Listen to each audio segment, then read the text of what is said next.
warahmatullahi wabarakatuh. Halo teman-teman, perkenalkan saya Aisyah Sapsuha dengan NPM 0227411172. Saya salah satu mahasiswi Universitas Hairun, program studi akuntansi Fakultas Ekonomi dan Bisnis. Pada video kali ini kita akan membahas secara lengkap dan mendalam tentang keuangan dan perbankan syariah di Indonesia, mulai dari teori dasarnya, praktik di lapangan, peran lembaga, pendukung, hingga tantangan dan peluang ke depan. Materi ini sangat cocok untuk mahasiswi dan mahasiswa ekonomi dan perbankan syariah, dosen dan akademisi, serta praktik perbankan atau siapapun yang ingin memahami sistem keuangan syariah secara utuh. Jadi pastikan Anda menonton sampai selesai karena pembahasannya akan sangat komprehensif. Nah, jadi bagian yang pertama di sini adalah teori keuangan dan perbankan syariah. Teman-teman, sebelum kita berbicara jauh tentang praktik, kita harus memahami dulu teorinya. Yang pertama, pengertian keuangan dan perbankan syariah. Keuangan dan perbankan syariah adalah sistem keuangan yang beroperasi berdasarkan prinsip-prinsip syariah Islam yang bersumber dari Al-Quran, hadis, ijma, dan qiyas serta fatwa Dewan Syariah Nasional MUI. Tujuan utamanya bukan hanya mencari keuntungan, tetapi mewujudkan keadilan, keseimbangan, dan kemaslahatan umat. Yang kedua, prinsip dasar keuangan syariah. Ada 5 prinsip utama. Yang pertama, larangan riba. Dalam Islam, riba dilarang karena bersifat menindas dan tidak adil. Yang kedua, larangan gharar atau ketidakjelasan dan dalam transaksi. Yang ketiga, larangan maisir, yaitu spekulasi dan perjudian. Dan yang keempat, keadilan dan keseimbangan, yaitu keuntungan dan risiko harus dibagi secara adil. Yang terakhir atau yang kelima yaitu uang bukan komoditas melainkan alat tukar. Terus yang ketiga yaitu akad dalam perbankan syariah. Dalam praktiknya, perbankan syariah menggunakan berbagai akad seperti wadiyah, mudharabah, murabaha, musyarakah, ijarah.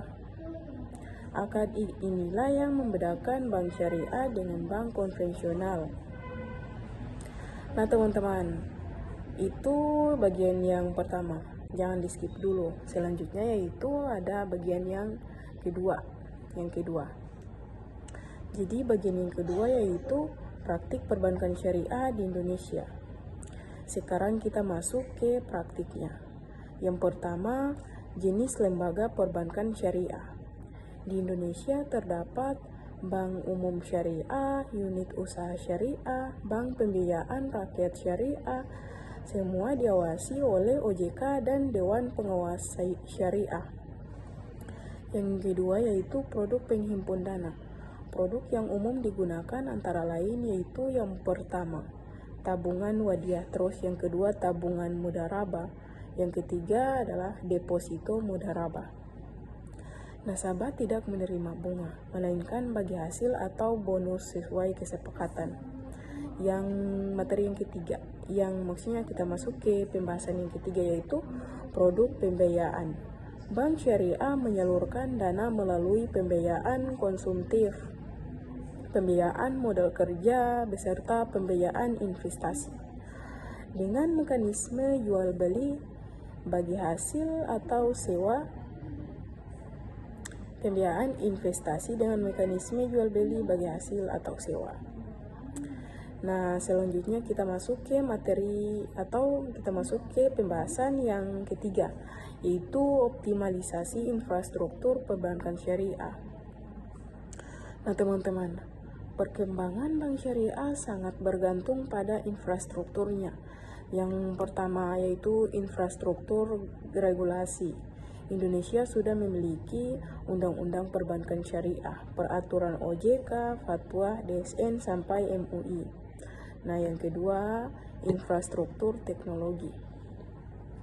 Saat ini, Bank Syariah mulai mengembangkan mobil banking syariah, digital banking, sistem pembayaran digital. Nah, teman-teman, yang ketiga yaitu sumber daya manusia. Namun tantangan terbesar adalah keterbatasan SDM yang memahami syariah dan perbankan syariah sekaligus. Nah, teman-teman, jangan dulu di skip. Selanjutnya kita masuk ke bagian yang keempat atau materi yang keempat, yaitu peran lembaga industri pendukung. Teman-teman, perbankan syariah tidak bisa berdiri sendiri. Yang pertama, DSN sampai MUI berperan mengeluarkan fatwa syariah. Yang kedua, DPS, yaitu mengawasi operasional bank agar tetap sesuai syariah. Terus yang ketiga, LPS syariah, yaitu menjamin dana nasabah secara syariah. Terus yang keempat, lembaga pendidikan, yaitu menyiapkan SDM unggul dan riset keuangan syariah. Teman-teman, jangan dulu bosan ya. Selanjutnya ada materi yang kelima atau pembahasan yang kelima, yaitu transformasi Bank Indonesia setelah OJK. Nah, teman-teman semua, sejak berdirinya OJK, BI tidak lagi mengawasi perbankan secara langsung. Terus, fokus BI adalah kebijakan moneter dan sistem pembayaran. BI juga aktif mengembangkan ekonomi dan keuangan syariah nasional. Apakah teman-teman sudah paham? Nah, teman-teman, jika sudah paham, selanjutnya kita masuk ke materi yang keenam. Materi yang keenam ya, teman-teman.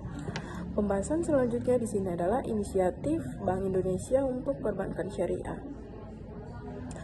Teman-teman, BI melakukan berbagai inisiatif seperti pengembangan ekosistem halal, penerbitan instrumen moneter syariah, digital sistem pembayaran syariah, literasi dan edukasi keuangan syariah. Semua ini bertujuan memperkuat perbankan syariah nasional. Nah, teman-teman, selanjutnya kita masuk ke materi yang berikutnya atau yang ketujuh. Yang ketujuh di sini membahas tentang tantangan dan peluang perbankan syariah. Nah, tantangannya adalah yang pertama, literasi masyarakat masih rendah. Terus yang kedua, pangsa pasar kecil. Yang ketiga yaitu inovasi produk terbatas. Optimalisasi infrastruktur industri perbankan syariah menjadi faktor kunci dalam mempercepat pertumbuhan sektor ini. Infrastruktur tersebut mencakup sistem teknologi informasi, kerangka regulasi, sumber daya manusia yang kompeten, serta integrasi dengan sistem keuangan nasional dan global. Penguatan infrastruktur ini akan mendorong stabilitas, efisiensi, dan inklusi keuangan syariah di Indonesia. Peran lembaga industri pendukung seperti Otoritas Jasa Keuangan atau OJK, Dewan Syariah Nasional sampai MUI, lembaga penjamin simpanan atau LPS, lembaga pendidikan, serta asosiasi industri sangat strategis dalam pengembangan perbankan syariah. Lembaga-lembaga tersebut berkontribusi dalam pengawasan, penjaminan kepatuhan syariah, penguatan regulasi, pengembangan SDM, serta peningkatan kepercayaan masyarakat. Dan perbankan syariah merupakan sistem keuangan yang berlandaskan pada prinsip-prinsip Islam, seperti keuangan seperti larangan riba, gharar, dan maisir, serta menekankan keadilan, transparansi, dan kemaslahatan umat. Secara teoritis, sistem ini tidak hanya berfungsi sebagai lembaga intermediasi keuangan, tetapi juga sebagai instrumen pembangunan ekonomi yang beretika dan berkelanjutan melalui mekanisme bagi hasil jual beli dan sewa menyewa.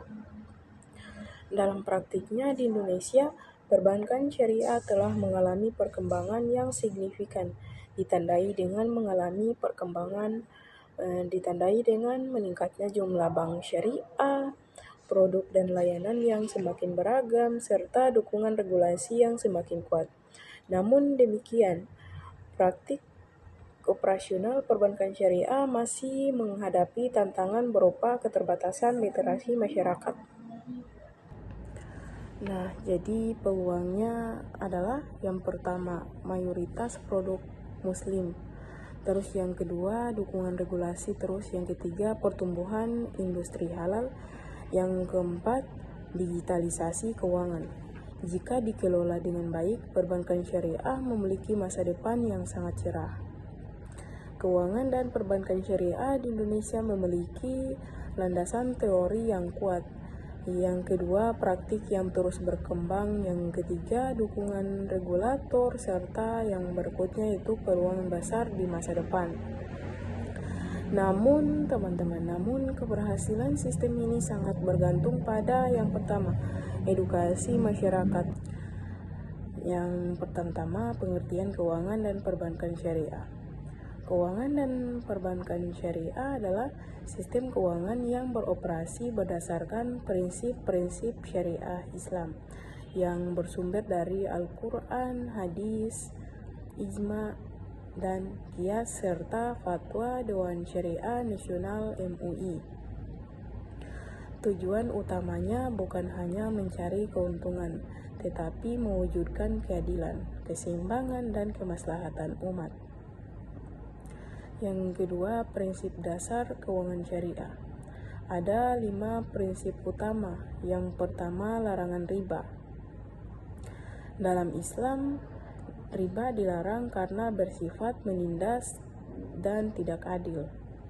Yang kedua, larangan gharar atau ketidakjelasan dan dalam transaksi.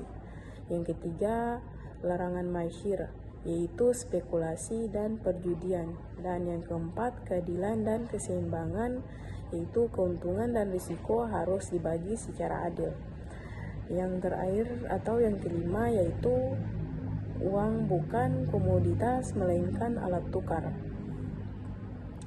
Terus yang ketiga yaitu akad dalam perbankan syariah. Dalam praktiknya, perbankan syariah menggunakan berbagai akad seperti wadiyah, mudharabah, murabaha, musyarakah, ijarah. Akad inilah yang membedakan bank syariah dengan bank konvensional. Nah teman-teman, itu bagian yang pertama, jangan di skip dulu. Selanjutnya yaitu ada bagian yang kedua. Jadi bagian yang kedua yaitu praktik perbankan syariah di Indonesia. Sekarang kita masuk ke praktiknya. Yang pertama, jenis lembaga perbankan syariah. Di Indonesia terdapat Bank Umum Syariah, Unit Usaha Syariah, Bank Pembiayaan Rakyat Syariah, semua diawasi oleh OJK dan Dewan Pengawas Syariah.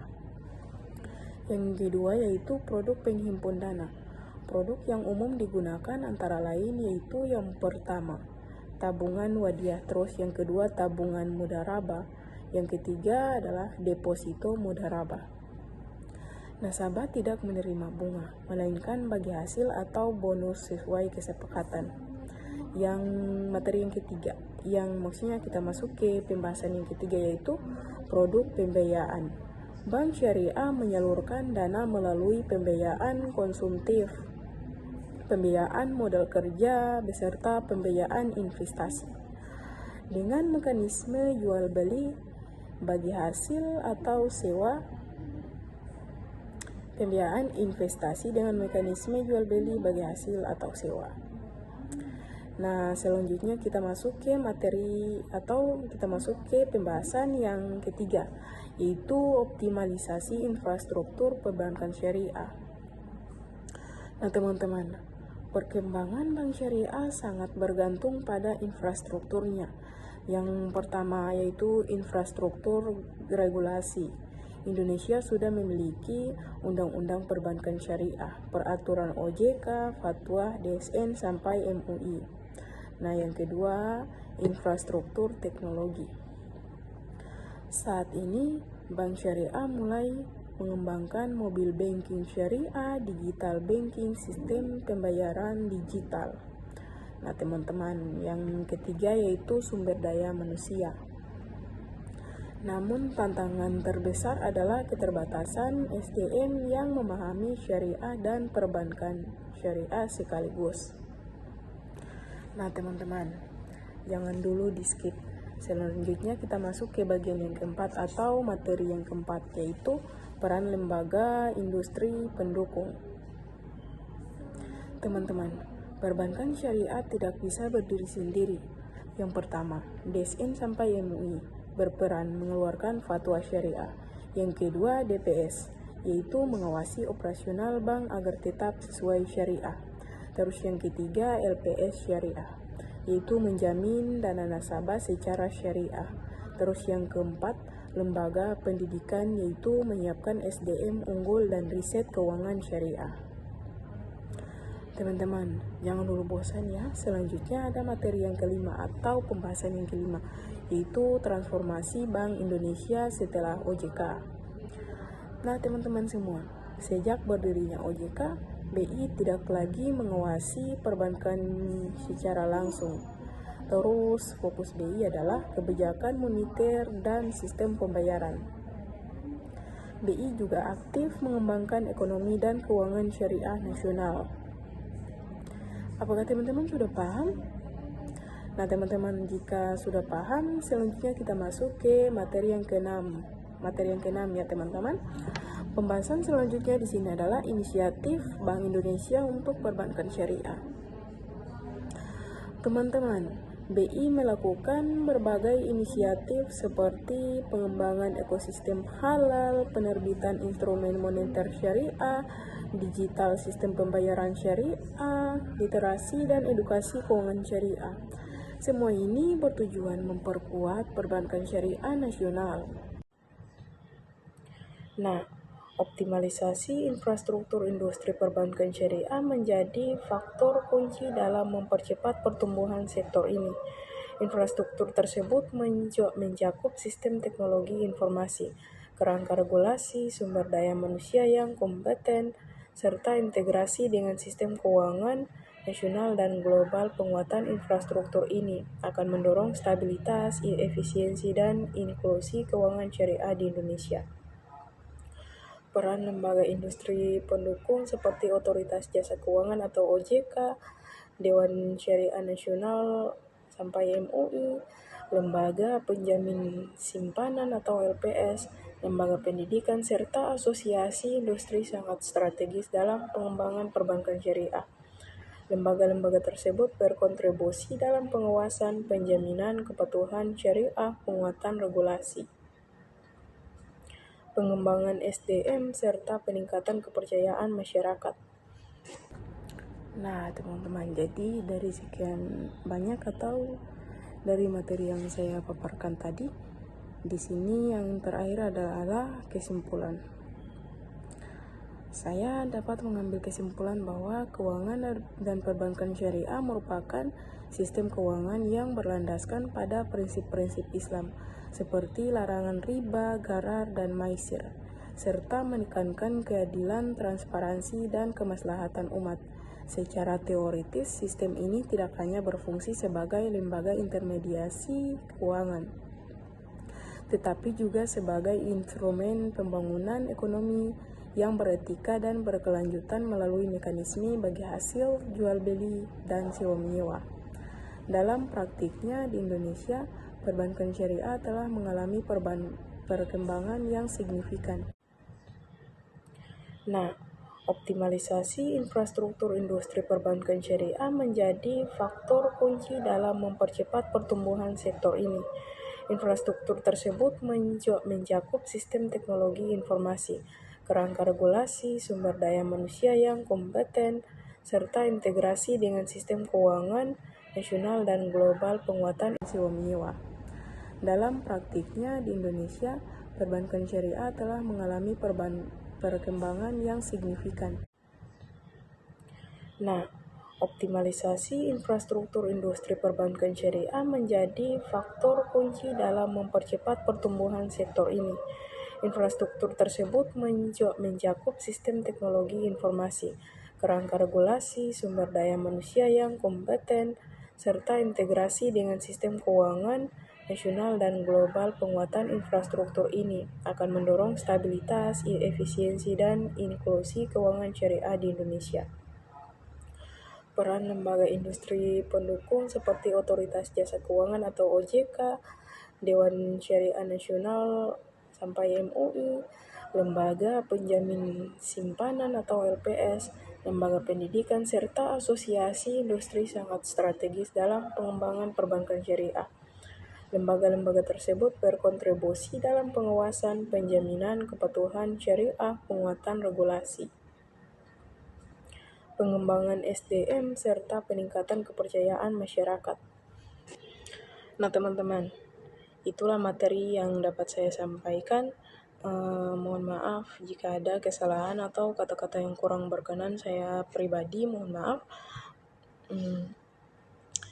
Dalam video itu, teman-teman jangan lupa like, komen, subscribe, dan juga share ke teman-teman kalian yang menyukai dengan materi tentang dunia ekonomi. Akhir kata saya ucapkan wabillahi taufiq wal hidayah. Wassalamualaikum warahmatullahi wabarakatuh. Bye-bye.